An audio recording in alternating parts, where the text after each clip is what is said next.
नमस्कार, मी विलास बडे. न्यूज 18 लोकमतच्या या विशेष कार्यक्रमात आपल्या सगळ्यांचं स्वागत. सारथी संस्थेच्या निर्णय प्रक्रियेवरून आणि सुप्रीम कोर्टातल्या मराठा आरक्षणाच्या सुनावणीवरून मराठा क्रांती मोर्चानं सध्या आक्रमक भूमिका घेतली आहे. सारथी संस्था बंद पाडण्याचा सरकारचा प्रयत्न आहे असा गंभीर आरोप सुद्धा काही जणांकडून केला जातोय. याच दरम्यान मंत्री विजय वडेट्टीवार यांच्या राजीनाम्याची मागणी मराठा क्रांती मोर्चाने केली आणि त्यामुळे आता त्याला उत्तर म्हणून वडेट्टीवार यांनी सुद्धा आपल्याला या मंत्रिपदात रस नाही किंवा आपण ती जबाबदारी सोडायला तयार आहोत आणि आपल्याला केवळ ओबीसी असल्याने हा विरोध केला जातोय असा दावा सुद्धा त्यांनी केलेला आहे. त्यामुळे एका बाजूला हे सगळं वाकयुद्ध, दुसऱ्या बाजूला सुप्रीम कोर्टामध्ये आता उद्या एक अत्यंत महत्त्वाची सुनावणी मराठा आरक्षणाच्या संदर्भात होणार आहे आणि मराठा आरक्षणाच्या संदर्भात हे सरकार गंभीर नाही असा आरोप सुद्धा काही जणांकडून केला जातोय. शिवाय मराठा क्रांती मोर्चाने इशारा दिलाय थेटपणे की जर हे आरक्षण सुप्रीम कोर्टात टिकलं नाही, त्याला जर धक्का लागला तर आम्ही पुन्हा एकदा रस्त्यावर उतरू, आंदोलन करू. त्यामुळे एक प्रकारे आता मराठा क्रांती मोर्चाचं जे आंदोलनाचं सत्र होतं ते थांबलेलं असताना आता पुन्हा एकदा ते उचल खातं की काय अशी शक्यता निर्माण झालेली आहे आणि त्या या सगळ्याला कारणीभूत ठरले आहे एक सारथीचा वाद आणि दुसरं म्हणजे मराठा आरक्षणाची जी लढाई सध्या सुप्रीम कोर्टात सुरू आहे ती. त्यामुळे या सगळ्याबद्दल आता सरकार कशी नेमकं उत्तर देतं या सगळ्याला हे पाहणं तितकंच महत्त्वाचं आहे. आणि या सगळ्याबद्दल आता बोलण्यासाठी आता आपल्या सोबत आहेत विजय वडेट्टीवार, राज्याचे मंत्री. खरं तर वडेट्टीवारजी, स्वागत आहे तुमचं न्यूज 18 लोकमतच्या या खास कार्यक्रमामध्ये. तुमच्याकडे वेळ खूप कमी आहे, त्यामुळे जास्तीत जास्त लवकरात लवकर तुम्हाला आम्ही फ्री करण्याचा प्रयत्न करू. पण सुरुवातीचा महत्त्वाचा मुद्दा हा आहे की तुम्हाला टार्गेट का केलं जात आहे?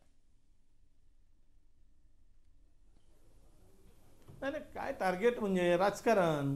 ज्यांना त्या सारथीच्या माध्यमातून राजकारण करायचं अशी काही मंडळी आहे. खरं तर मराठा मोर्चाचा मराठा आंदोलनाच्या संदर्भात जी भूमिका त्यांनी आत्ताची मांडली, मला सांगा मी कुठे चुकलोय म्हणून मानलं?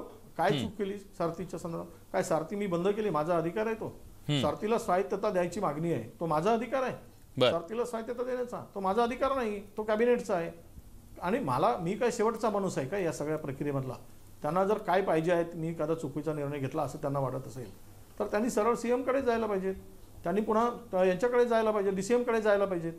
आणि विषय असा आहे की या सगळ्या सारथीची तयारी, सारथीची स्थापना झाल्यानंतर जे संचालक मंडळ होतं त्यांनी स्वतःहून सरकार बदलल्यानंतर राजीनामा दिला. आम्ही काय राजीनामा मागितला नाही, त्यावेळेस मी पण मंत्री नव्हतो ज्यावेळेस राजीनामा दिला. आणि त्यांनी राजीनामा दिला, एमडीनी राजीनामा दिला, तो राजीनामा स्वीकृत झाला. स्वीकृत झाल्यानंतर दुसऱ्या संचालक मंडळ आलं. संचालक मंडळ आल्यानंतर संचालक मंडळाच्या बरोबर नवीन एमडी आला. मधामध्ये कोविडचे दिवस गेले आणि ज्या योजना जुन्या वेळेस मागच्या संचालक मंडळांनी सुरू केल्या होत्या सारथीच्या, त्या सर्व योजना सुरू आहेत. राहिला विषय की काही ठिकाणी काही तुमचे पैसे देणं बाकी आहे, त्याचे म्हणजे आपल्या स्टायपंड देणं बाकी आहे. काय खरं आहे ना, हे द्यायचे आहेत पण माझ्या अधिकारात नाही ना. मी फायनान्सकडे पाठवून दिलं, फायनान्सनी पैसे दिले तर मी देणार. मी काय माझ्या खात्याकडे जेवढे पैसे आहेत या सारथीसाठी तेवढे पैसे सारथीसाठी आम्ही देत असतो. राहिला माझा विषय, माझ्याकडे राजीनामा मागतायत, माझा संबंध कुठे येतो सारथीशी? मी सारथीच्या संदर्भात कुठले निर्णय घेतो काय? माझ्याकडे काही फाईल येते काय? मी काही त्यातला माझा स्वतःचा मी कुठल्या या 4 महिन्यामध्ये मला मंत्री होऊन 4-5 महिने 6 महिन्यामध्ये 3-4 महिने कोविडमध्ये गेलेत, महिनाभर तुमच्या याच्यामध्ये गेला आपल्या बजेटमध्ये अर्धवट बजेट सोडायला लागलं कोविड नंतर. माझ्याकडे कुठलीही फाईल येत नाही. मला फाईल एवढीच येते की त्यांना फाईल कुठले पैसे मागणी असेल निधीची तर ती फाईल माझ्याकडे कुठेही आता पेंडिंग नाही. मी ती सगळी फाईल आलेली डायरेक्ट फायनान्सकडे पाठवतो, माझा संबंध येत नाही. ठीक आहे. राहिला विषय की हे बंद करायचा, बंद होणारच नाही, बंद करायचा संबंध नाही, बंद होऊ शकत नाही, उलट व्याप्ती वाढवण्याचा विषय आहे. निधीची कमतरता आहे तर तो मी नाही देऊ शकत. खूप महत्त्वाचा मुद्दा तुम्ही उपस्थित केलेला आहे. याच्याबद्दल मला तुम्हाला विचारायचं आहे वडेट्टीवारजी, मला याच्याबद्दल तुम्हाला विचारायचं आहे. पण आधी आपण काय करूया, राजेंद्र कोंढरे यांना विचारूया जे मराठा क्रांती मोर्चाचे समन्वयक आहेत. राजेंद्रजी, थेट सवाल आहे विजय वडेट्टीवारांचा, माझं चुकलं काय, त्यांचं चुकलं काय म्हणून त्यांचा राजीनामा मागताय? काय नेमकी तुमची भूमिका आहे, का तुम्हाला वडेट्टीवारांचा राजीनामा हवाय? त्याचं काहीतरी ठोस कारण असेलच. नाही, त्याचं कारण आहे की वडेट्टीवार साहेबांचा आमचा वैयक्तिक कोणताही दावा नाही, त्यांच्याबद्दल आजही आदर आहे. राज्य शासनाचा कोविडच्या पार्श्वभूमीवर असलेली आर्थिक अडचण ही सुद्धा आम्हाला माहिती आहे. परंतु दोन गोष्टी या ठिकाणी स्पष्ट करतो की माननीय मंत्री महोदयांचा आदर व्यक्त करून त्यांच्याकडनं जी कमिटमेंट छत्रपती संभाजीराजे यांच्या उपस्थित असलेल्या मीटिंगमध्ये दिली गेली, त्याचबरोबर आम्ही उपोषणाला बसताना माननीय मुख्यमंत्र्यांनी त्यांचे प्रतिनिधी एकनाथ शिंदे साहेबांच्या समवेत जी फोनवर चर्चा करून आश्वासनं दिली ती पार पाडली नाही. आता आदरणीय मंत्री महोदय जे म्हणतायत की सारथीची स्वायत्तता माझा निर्णय नसून तो कॅबिनेटचा आहे, तो ऑलरेडी मागच्या सरकारच्या कॅबिनेटनी ते जे निर्णय आहे स्वायत्ततेचा तो पूर्ण दिलेला होता. आता माझा अशाकडे माहिती आहे की आत्ताचे ज्या प्रधान सचिवांनी त्याच्या संदर्भातली जी स्वायत्तता काढून घेऊन सगळे जे अधिकार मंत्रालयात घेतलेले आहेत, तो निर्णय जर कॅबिनेट पुढे गेलेला असता तर मग कॅबिनेटकडे आम्ही स्वायत्ततेची मागणी केलेलीच होती, ती माननीय मुख्यमंत्र्यांनी मान्यच केलेली होती. आणि आता राज्य सरकारने जे नवे संचालक नेमलेले त्याच्यामध्ये 11 IAS ऑफिसर आहेत, त्यापैकी 7 शासकीय आहेत, 3 रिटायर्ड आहेत आणि महाराष्ट्राचे माजी मुख्य सचिव हे त्याचे अध्यक्ष आहेत. फक्त आमचं म्हणणं आहे की या संदर्भामध्ये शिक्षण क्षेत्रामध्ये वेगवेगळ्या ह्याच्यामध्ये जे बदल होतात त्याच्यासाठी संस्थेकडे जर स्वायत्तता असेल तर टेलर मेड डिझाईन करून वेगवेगळे प्रकार ते राबवू शकतात. आता ह्याच्यातले काही मुद्द्यांवर त्यांचे मतभेद असू शकतात, परंतु जर संस्था चालू आहे तर आज 72 कर्मचारी त्या ठिकाणी होते, त्या 72 कर्मचाऱ्यांना कमी करून आता फक्त ह्या संस्थेमध्ये एक MD, त्यानंतर एक अकाउंट ऑफिसर, एक प्रकल्प संचालक आणि एक क्लार्क आणि 2 शिपाई, एक ड्रायव्हर आणि एक माळी. आता तुम्ही सांगा ह्या 8 स्टाफवर 3 कोटी समाजाच्या योजना राबवू शकतात का? जर उद्या सरकारने पैसे दिले 31 मार्चला ते अखर्चित राहिले, कारण का तर गेल्या 10 महिन्यापासून त्याला वडेट्टीवार साहेब सगळे जबाबदार नाहीयेत. त्याच्या अगोदर काही मंत्री होते, मागचं सरकार असताना माझ्या प्रधान सचिवांनी जे आदेश काढले त्यानंतर सारथीच्या मार्फत जे जे प्रस्ताव मंजुरीसाठी गेले त्यातला एकही प्रस्ताव टिल टुडे आजपर्यंत मंजूर झालेला नाही. म्हणून आमचा आक्षेप अशासाठी होता की आम्ही त्यांच्याकडे गेलो, निवेदन दिली, उपोषणं दिली. माननीय मंत्री महोदयांनी सांगितलं की तारादूत प्रकल्प बंद होणार नाही, संस्थेची स्वायत्तता मेंटेन राहील, त्यानंतर संस्थेचा कोणताही प्रकल्प बंद होणार नाही. आज अशी परिस्थिती की UPSC MPSCच्या नव्या बॅच सुरू झाल्या नाहीत, त्याच्यानंतर अनेक जे नवे प्रकल्प सुरू व्हायला पाहिजे ते झाले नाही. तारादूतांना 2 महिन्याचं मानधन दिलं आणि त्यांना आता घरी टर्मिनेट करून टाकलं जानेवारीपासून. त्यामुळे हे सगळे जे प्रकल्प आहे त्याच्या मागची पार्श्वभूमीमध्ये माझी वडेट्टीवार साहेबांना पुन्हा एकदा विनंती आहे की तुम्ही पारदर्शकपणे सर्वांची समोरासमोर माहिती घ्या. तुमचे कुणीतरी चुकीचे गैरसमज करून दिलेत. ह्या तारादूतमध्ये एका विशिष्ट विचारसरणीचे लोक होते, अशा पद्धतीने त्याच्याबद्दलचं मत तयार केलेलं. मी आज तुम्हाला जाहीरपणे या ठिकाणी सांगतो की महाराष्ट्र शासनाचा आरक्षणाचा नियम लावून सर्व समाजातले SC ST पासून तर खुल्या प्रवर्गाचे लोक त्यात होते. आमच्यातल्याच काही लोकांनी 100% मराठा पाहिजे अशा पद्धतीचा आग्रह धरला. मी त्यांना समजून सांगितलं की राज्यात कायदा आहे, 45 दिवसापेक्षा जास्त कोणाचीही मानधन तत्वावर जरी नियुक्ती करायची असेल तर सामान्य प्रशासन विभागाने सारथीला कळवलेलं आहे की तुम्हाला आरक्षणाची बिंदू नामावली लागेल. त्यांचं ट्रेनिंग झालं, ट्रेनिंग झाल्यानंतर त्यांच्या कामाला सुरुवात झाली. अतिशय समाजाच्या उपयुक्त असा तो उपक्रम होता. 10 महिन्यामध्ये तुम्हाला रिझल्ट नसता मिळाला, पुढच्या वर्षी तुम्ही बंद करायला पाहिजे होता, परंतु त्यांचा रिझल्ट यायच्या अगोदर तो बंद केला गेला. माझं त्याला पुन्हा आव्हान आहे की तुम्ही हा प्रकल्प खरोखर सुरू करून बघा. समाजामध्ये बेरोजगारी आहे, वेगवेगळ्या प्रकारच्या आत्महत्या होत आहेत, परित्यक्त स्त्रियांचे प्रश्न आहेत, हे सगळे जे इंडिकेटर्स आहेत त्याच्यामध्ये फेस टू फेस समुपदेशन करणारी यंत्रणा जोपर्यंत शेवटच्या घटकापर्यंत जात नाही तोपर्यंत त्याचा उपयोग होत नाही. तर राज्य शासनाच्या अनेक योजना आहेत, पण त्या योजनांचा फायदा शेवटच्या घटकापर्यंत कन्व्हिन्स करायला मध्ये कोणीतरी माणूस पाहिजे. त्यासाठी राजेंद्रजी खूप महत्वाचे मुद्दे तुम्ही मांडलेले आहेत. ज्या प्रकारे विजय वडेट्टीवार आपण भूमिका मांडताय, खरं तर मला वाटतं की तुमच्या दोघांच्याही भूमिकांमध्ये फारसं काही मतभेद असे दिसत नाहीयेत. दोघांची भूमिका सारखीच आहे. पण मग आता त्यांनी मांडलेल्या मुद्द्यांचं निरसन का होत नाहीये? त्यांनी ज्या गोष्टी सांगतायत त्या गोष्टी का होऊ शकत नाहीयेत? त्याच्या मागचं कारण काय आहे?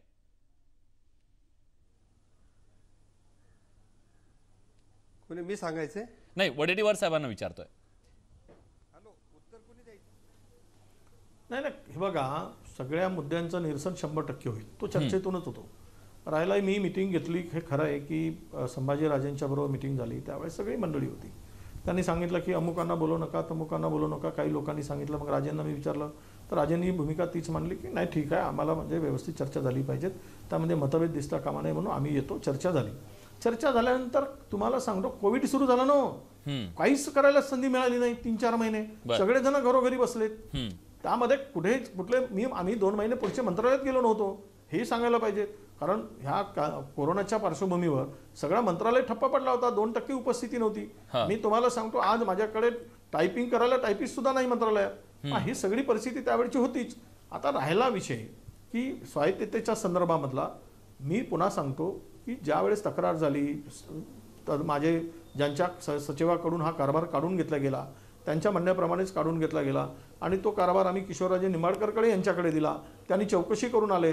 त्या चौकशीवर आक्षेप आला. आक्षेप आल्यानंतर पुन्हा आम्ही आमचे आत्ताचे तत्कालीन सीताराम कुंटे साहेब होते, प्रधान सचिव JLEचे, त्यांना आम्ही आता त्यांना नियुक्त केलं. त्यांच्या चौकशीचा अहवाल येणे बाकी आहे. आता तो आल्यानंतर जो काही झालेला त्याच्यामध्ये असं जे मी काही म्हटलं नाही की याच्यामध्ये गैरप्रकार झालेला आहे.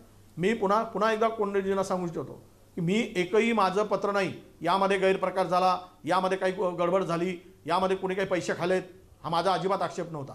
तो आक्षेप तेव्हाचाच होता, मी मंत्री होण्याच्या अगोदरचा. त्याच्यावरच इन्क्वायरी सुरू झालेली होती. मी त्यामध्ये पुन्हा लक्ष घालून हे सगळे आक्षेप बाजूला ठेवून ही संस्था चालू झाली पाहिजे, हाच माझा विषय होता. राहिला विषय, त्या ठिकाणी 70-80 लोक कामाला होते. ती कंत्राट बेसवर होती. मी कोणालाही काढा म्हणून सांगितलं नाही, फोनवर नाही, पत्रांनी नाही, कशाच पद्धतीनं काढा म्हणून सांगितलं नाही. उलट मी म्हटलं की या ठिकाणी लोकांना भरा. तर तो प्रस्ताव माझ्याकडे अद्याप आलेला नाही. तो संचालक मंडळाने पाठवायला पाहिजे होता. यापूर्वीचे MD दुसरे होते, ते बदलून गेले. आत्ताचे MD नवीन आले. मी त्यांना सुद्धा सांगितलं माझ्याकडे प्रस्ताव मंत्रालयाची मंजुरीसाठी पाठवा. जेवढे लोक भरायचे आहेत तुम्हाला तेवढे लोक तुम्हाला भरायची परवानगी आम्ही देऊ. ठीक आहे. आता त्या लोकांना काही कोणी काढून घेतले नाही. 11 महिन्याचा कंत्राट होता, रद्द झाला. त्यांना कंटिन्यू करायचं होतं, ते राहून गेलं होतं. मी करा म्हणून नाही सांगितलं, मी त्यांना काढा म्हणून नाही सांगितलं. त्यातले अनेक जण त्यावेळच्या MDने लावलेले होते. ते स्वतःच ज्या दिवशी MD बदलले त्या दिवशी कामावरून येणं बंद केलं त्या लोकांनी. MD गेल्याबरोबर ही सगळी मंडळी त्याच्याबरोबर गेली. कोंडरेजींचं काहीतरी म्हणणं आहे याच्याबद्दलचं. कोंडरेजी, माझा आक्षेप कुठे आहे? मी काय स्वायत्ता मी माझ्या हातात स्वायत्ता देण्याचा संदर्भातला विषय नाही. कॅबिनेटने ठरवलं की स्वायत्तता नको, सरकारचं नियंत्रण असलं पाहिजे. हॅलो, हा ठीक आहे, आपण कोंडरेजींचं उत्तर घेऊ. हा बोला. हा सर याच्यात 2 महत्वाचे मुद्दे आहेत. कोविड 22 मार्च नंतर कोविडच्या आपल्याकडे लॉकडाऊनच्या संदर्भातल्या चर्चा आल्या. तुम्ही लक्षात घ्या की मागच्या MDंनी राजीनामा दिल्यानंतर लोक गेली नाही, त्यांना टर्मिनेशनची लेटर दिली गेलेली आहेत. ती आता सोशल मीडियावर सगळीकडे फिरत आहेत. मला आता ते सापडत नाही, मी साठवतो. ते टर्मिनेशन केलेली पत्र त्यांना दिले की तुमच्या नियुक्त्या आम्ही संपुष्टात आणलेल्या आहेत. त्यांना संस्थेमध्ये आत आल्यानंतर तिथला जो सिक्युरिटी गार्ड आहे त्यांनी वरनं इंस्ट्रक्शन्स आले की यांना वर सुद्धा पाठवू नका. खाली नोटीस लावली गेलेली, त्याचे आजही फोटो आमच्याकडे उपलब्ध आहेत. नंबर 1. नंबर 2 काय आहे तर 3 डिसेंबरला जे परिपत्रक महाराष्ट्राच्या प्रधान सचिवांनी त्या खात्याच्या काढलं ना, त्याच्या अगोदरपासून 6 वेळा ह्या सारथी संस्थेची इन्क्वायरी झालेली आहे. 23,66,00,000 रुपये तुम्ही डिस्बर्स केले. आमची फक्त विनंती काय होती की 23,66,00,000चा हिशोब 100% सरकारने घेतला पाहिजे आणि त्याची रिस्पॉन्सिबिलिटी ही संचालक मंडळाचीच आहे. पण जगामध्ये अशी पहिल्यांदा चौकशी झाली की जे कंत्राटी कर्मचारी होते त्यांच्याकडनं माहिती घेतली समितीने, परंतु कायद्याप्रमाणे ह्या सगळ्या गोष्टीला संचालक मंडळ जबाबदार असतं. संचालक मंडळाने कायद्याप्रमाणे डिसिजन घेतला का, ते ठराव कायदेशीर आहेत का आणि त्या ठरावाची कायदेशीररित्या त्या चौकटीत अंमलबजावणी MDने केली का. येस असेल त्यांना तुम्ही क्लीन चिट द्या, नसेल तर त्यांच्यावर गुन्हे दाखल करा. एवढी क्लॅरिटी आहे. पण आज 4.5 महिन्यामध्ये त्या संचालक मंडळाला साधी 3 पानाची नोटीसही दिली नाही की तुम्हाला आम्हाला याचा खुलासा करा.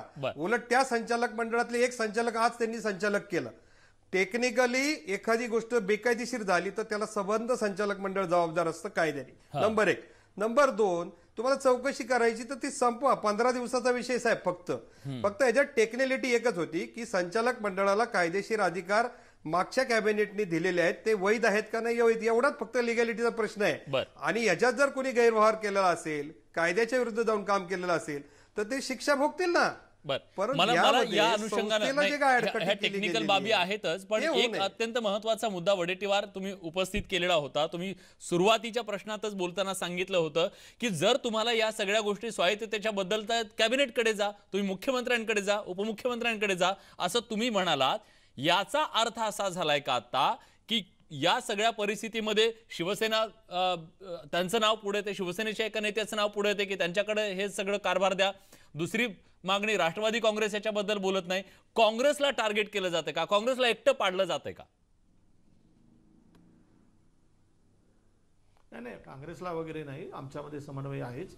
मुळात विषय असा आहे की माझी एखादी भूमिका चुकली असेल किंवा मला त्यांना वाटत असेल की वडेट्टीवारांच्याकडून न्याय मिळत नाही आहे, सारथी बंद करण्याचा प्रयत्न होत आहे किंवा सारथीमध्ये वडेट्टीवारांची फार मोठ्या प्रमाणात हस्तक्षेप आहे, असं जर काही दिसत असेल तर त्यांनी माझं मतच एवढं होतं की त्यांनी उपमुख्यमंत्र्यांच्या कानावर टाकायला पाहिजेत, मुख्यमंत्री महोदयांच्या कानावर टाकायला पाहिजेत या बाबी की वडेट्टीवार असं करतायत.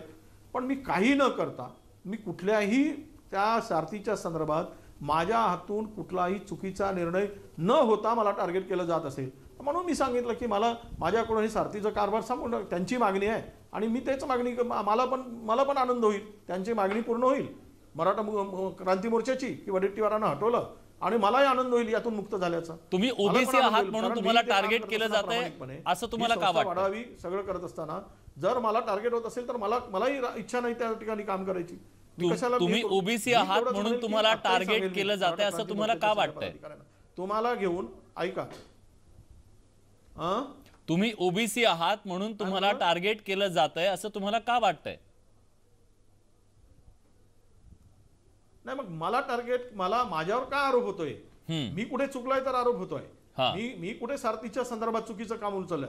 पैसे मला माझ्या बघा माझं काम पोस्टमनचं काम आहे, मला पैसे फायनान्सनी दिलेत, मी तेवढेच्या तेवढे पैसे पाठवून देतो. माझ्याकडे पैसे आला मी फायनान्सकडे पाठवतो. माझ्याकडे आता कुठलाही विषय फायनान्सच्या संदर्भातला पेंडिंग नाही माझ्याकडे. मी सचिवांच्याकडे पेंडिंग असेल तर मला माहित नाही, यांनी जर सचिवांना पाठवलं असेल तर. पण मी तोंडरेजींना एवढंच सांगू शकतो, कोंडरेजींना, की बघा तुम्हाला मला टार्गेट काय कोणाला तरी लागतं ना टार्गेट करायला, त्यातला कोणीतरी गरीब पाहिजे. कोंडरेजी जर मुद्दा असा असेल, त्या मंत्र्यांना जर वाटत असेल की आपण केवळ मराठा नाहीयेत, आपण ओबीसी आहोत म्हणून आपल्याला टार्गेट केलं जातंय, हा चांगला संदेश जातोय का महाराष्ट्राच्या समोर? त्याच्यावर ते अतिरिक्त शब्द जोडून टाकला गेला. ठीक आहे, आपण कोंडरेजींना विचारूया. चॅनलच्या मार्फत पुन्हा महाराष्ट्राला हे सांगतोय, हा मुद्दा आहे की आम्ही व्यक्ती म्हणून किंवा जात म्हणून कोणालाही टार्गेट करत नाही.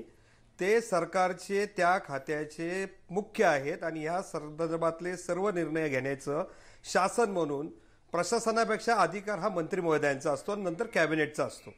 आमचं फक्त याच्यामध्ये म्हणणं होतं की आम्ही वारंवार उपोषण करतोय. साहेब, आता मी तुम्हाला जाहीरपणे सांगतो, संभाजीराजेंची मीटिंग घेऊन बाहेर संपल्यानंतर तुमचाच एक अधिकारी दुसऱ्या एका अधिकाऱ्याला सांगत होता 2 महिन्याचं मानधन द्या, ते सारथी तारादूत हा विषय संपून टाका. त्याच्या दुर्दैवाने आमचे 2 कार्यकर्ते साईडला उभे होते, त्यांना वाटलं हा शासकीय अधिकारी तो बोलून गेला. जानेवारीमध्ये तुम्ही तारादूतांना टर्मिनेशनची ऑर्डर मंत्रालयाने पाठवली. साहेब, तुम्ही खात्याचे प्रमुख आहात, तुम्ही प्रशासनाने काही जरी ठेवलं तरी अंतिम टिप्पणीवर सही करून निर्णय घेण्याचा अधिकार तुमचा आहे. अमान्य म्हणून तुम्ही तुमचं त्याच्यामध्ये नोटिंग येऊ शकतं. आमची फक्त त्याच्यासाठी रिक्वेस्ट होती की आम्ही वारंवार तुम्हाला त्यासाठी भेटत होतो, आम्ही वारंवार पत्र दिलीत. आज तारादूतांनी 22 दिवस उपोषण पुण्यामध्ये केलं, दिल्लीमध्ये जंतर मंतरला उपोषण बसलं. हे सगळं कोविडच्या अगोदरचं होतं आणि त्याच्यामध्ये जे काही बाबी उपस्थित वारंवार केल्या गेल्या आहेत ना, त्या इतर संस्थांच्या बाबतीत अशा केल्या गेल्या नाहीत. आमचं म्हणणं आहे की सारथीची चूक असेल तर सारथीला तुम्ही शिक्षा द्या, परंतु संस्थेची जी काही गती आहे ती थांबवू नका. तिचा आता बोनसाय झालेला आहे आणि एक नामांकित इन्स्टिट्यूट म्हणून आम्हाला देशभर तिचा नावलौकिक करायचा होता आणि शाहू महाराजांच्या नावाने असलेल्या संस्थेमध्ये तिचा गुणवत्तेचा विकास हा आमचा दृष्टिकोन होता. याच्यामध्ये टार्गेट करण्याचा विषय नाही. आणि आता मराठा समाज कायद्याने, तुम्हीच सरकारने कायदा केलेला आहे त्याप्रमाणे आता तो ओबीसी मध्ये ऑलरेडी आलेला आहे. त्यामुळे ओबीसी आणि ओबीसी विरुद्ध असं टार्गेट कधी होऊ शकत नाही. शाहू महाराजांचे अनुयायी आहेत साहेब, तुम्ही अर्ध्या रात्री आवाज द्या, कधी पण आम्ही तुमच्या अडचणीच्या कामात तुमच्या पाठीशी उभे राहू. फक्त मराठा समाजाला एक अपेक्षा आहे की मराठा समाजाच्या नेत्यांच्या पेक्षा इतर समाजाच्या नेत्यांनी जर आमच्या समाजासाठी जास्त काम केलं तर त्याचा आम्ही जाहीरपणे सत्कार करू. आजही आम्ही वचन देतो, त्याच्याशी आम्ही निगडीत राहू. परंतु तुम्ही कुणाचं जरी ऐकून साहेब जर चुकीच्या पद्धतीने गैरसमज तयार करून घेऊ नका. आज तुम्ही सकाळी आरोप केलाय भाजपची सगळे पिल्लू आहे, त्या व्यासपीठावर पुणे शहर काँग्रेसमधले 3 पदाधिकारी होते. म्हणून तुम्हाला वारंवार आम्ही सांगतोय की तुम्हाला कोणीतरी चुकीची माहिती देते. तुम्ही फेअरली सगळ्या फाईल्स आमच्या समोर बघा. तुमची चूक वाटेल असेल, आमच्या मागण्या चुकीच्या आहेत, तुम्ही दाखवा हे चुकीचं नाही, थोडासा बदल करा, आम्ही ऍक्सेप्ट करू. परंतु सगळ्याच चुकीच्या पद्धतीने लोक हँडल करतायत, आरोप करतायत, असा कृपा करून तुम्ही आवाज ठेवू नका. ही राजीनाम्याची मागणी ही समाजात त्याच्यासाठी आलेली आहे. तुमचा राजीनामा ह्याच्यासाठी मागितला की तुम्ही ते हँडल करत नाही, म्हणून आम्ही दुसरी मागणी पर्यायी काय ठेवली की तुम्ही तो विषय जर हँडल होत नसेल तुमच्याकडनं, आमचे गैरसमज असेल, दुसऱ्या मंत्र्याकडे द्या, त्यांच्याकडे आम्ही जाऊन ती मागणी करू. आणि कॅबिनेटला आम्ही ऑलरेडी पत्र दिलेले, महाराष्ट्राच्या सर्व आमदारांनी अनेक आपल्याला पत्र दिले, विधिमंडळात आवाज उठवला गेला आहे. जयंत पाटील साहेबांनी 15 दिवसात अतिशय चांगला GR काढू असं विधिमंडळात आश्वासन दिलं, त्याच्याऐवजी उलटा GR काढला गेला. पण मग कोंड्रेजी तुमचा राग ते जर म्हणतात की स्वायत्तता देण्याचा मुद्दा मुख्यमंत्र्यांच्या कोर्टात आहे, मग मुख्यमंत्र्यांच्या बद्दल तुम्ही काहीच बोलत नाहीत, फक्त त्यांना टार्गेट केलं जात आहे. कदाचित हा सुद्धा त्यांचा एक आक्षेप असू शकतो. पण आता जी प्रतिक्रिया आली आपल्यापर्यंत, जी बातमी येते त्यानुसार, बातमी येते त्यानुसार संभाजीराजेंनी असं सांगितलेलं आहे की कुठलाही ओबीसी मराठा असा वाद करणं योग्य नाही, अशी त्यांनी प्रतिक्रिया दिलेली आहे. वडेट्टीवार साहेबांची याच्यावर प्रतिक्रिया घेऊयात.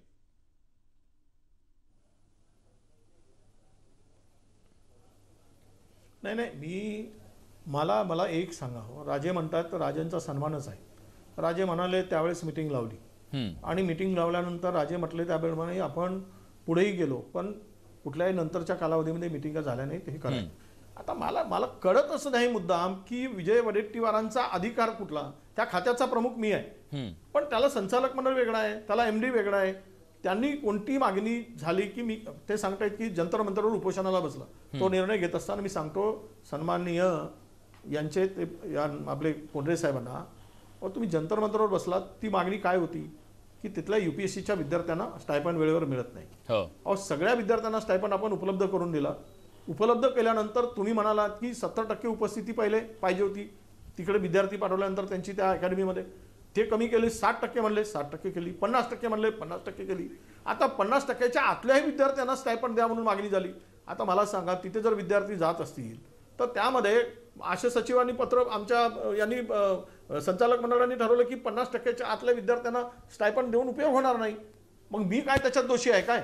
मला जर तुम्ही दोषी धरत असाल तर संचालक मंडळाने ठरवलं. वडेट्टीवारजी तुम्ही मांडताय ते मुद्दे खूप महत्त्वाचे आहेत, पण एक राजकीय मुद्दा सुद्धा मला त्याची प्रतिक्रिया तुमच्याकडून घ्यायची, मला माहिती आहे तुम्हाला जायचं आहे. आज तुम्ही जेव्हा संकटात आहात असं दिसतंय, तुमचा राजीनामा मागितला जातोय, मराठा संघटनाच असं म्हणतात की आम्ही तुमच्या पाठीशी आहोत, पण ना तुमचा पक्ष ना सरकारमधले इतर मंत्री तुमच्या पाठीशी दिसत आहेत. का तुमच्या पाठीशी खंबीरपणे उभे राहताना दिसत नाही, तुमची समर्थन करताना दिसत नाहीत, असं का चित्र दिसतंय? तुम्हाला तरी दिसतंय का ते? तुम्ही भलतीकडेच विषय घेऊन जाऊ नका. हा विषय काही त्या बाकीचे मंत्री माझ्या पाठीमागे, आणि मी बिंकटात नाही आहे. मला कसलं संकट आहे? मी कसलं संकटात सापडणार आहे? आणि मी कोणाचे घोडे मारलेत आणि वाईट केलं तर मी संकटात सापडलेला आहे? मी काही चूक केलेली नाही. राहिला विषय लॉकडाऊनमुळे काही गोष्टी प्रलंबित राहिल्यात, काही लोकांचे स्टायपंड द्यायचे राहिलेत, आपले फेलोशिपचे स्टायपंड द्यायचे राहिले. कधीपर्यंत दिले जातील? अगदी थोडक्यात सर, अगदी थोडक्यात कधीपर्यंत दिले जातील? हे सगळं काळामध्ये सगळं ठप्प झालेलं होतं, त्यामुळेच तेवढा विषय लांबणीवर आहे. कुठलाही आपण बदललेला नाही. मी पुढच्या कॅबिनेटमध्ये या सगळ्या समाजाच्या, सगळ्या आपल्या क्रांती मोर्चाच्या, मराठा क्रांती मोर्चाच्या पदाधिकाऱ्यांना त्यांची इच्छा असेल तर बोलवतो. मी मुख्यमंत्र्यांच्याकडे बैठक लावतो, त्यांनी सांगावं, आणि त्या बैठकीमध्ये त्यांनी विषय मांडावं की वडेट्टीवारांच्याकडून ह्या गोष्टीची आम्ही मागणी केली, पूर्तता झाली नाही. मी त्याचं स्पष्टीकरण देईन की माझं का झालं नाही आणि कशामुळे झालं नाही, त्याचाही उत्तर त्या ठिकाणी होईल. येस पण त्यामध्ये चर्चा होणं खरंय. चर्चेतून हा प्रश्न सोडवणं गरजेचं आहे. एकदम राजीनाम्यावर जाणं खरंय. आणि त्यांनी सुद्धा सांगितलं की प्रश्न सुटणं गरजेचं आहे, प्रश्न सोडवण्यासाठी तुम्ही पुढाकार घ्यावा अशी अपेक्षा आहे. धन्यवाद, तुम्ही आलात आणि न्यूज 18 लोकमतशी बोललात. पण ही चर्चा आपण अशीच सुरू ठेवणार आहोत. एक छोटासा ब्रेक घेतोय, कुठे जाऊ नका, पहा फक्त न्यूज 18 लोकमत.